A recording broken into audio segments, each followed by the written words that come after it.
रामकृष्ण हरी। ते करता कर्म कर्मफळ ये त्रिपुटी एकी केवळ वाचुनी काहीच नसे स्थूळ सूक्ष्मी ये।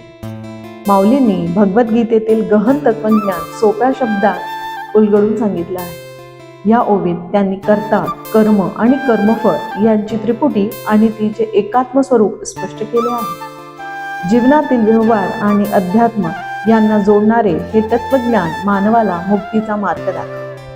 या त्रिपुटीशिवाय काहीही ठोस किंवा स्थूल स्वरूपात अस्तित्वात नाही। जीवनातील प्रत्येक गोष्ट कर्ता कर्म कर्मफळ या तत्वांवर आधारित आहे। माणसाने कर्तृत्वाचा अहंकार सोडला पाहिजे। कर्ता हा फक्त निमित्त मात्र आहे। खरी प्रेरणा आणि शक्ती ही परमात्म्याचीच असते। भगवद्गीतेत श्रीकृष्ण अर्जुनाला सांगतात की तू केवळ निमित्त आहेस आणि सर्व काही माझ्या इच्छेने घडते। कर्म करताना त्याच्या फळाचा विचार करू नये। कर्मफळाची अपेक्षा केल्यामुळे माणूस बंधनात अडकतो, तर निष्काम कर्मामुळे मुक्ती मिळते। त्रिपुटीचे तत्व जीवनातील प्रत्येक प्रसंगात उपयुक्त आहे। यामुळे माणसाला मानसिक शांती आणि सकारात्मकता आणि आध्यात्मिक उन्नती मिळते। कर्मबंधनातून मुक्त होण्यासाठी त्रिपुटीचे तत्व समजून घेणे आणि त्यानुसार आचरण करणे हेच जीवनाचे अंतिम उद्दिष्ट आहे।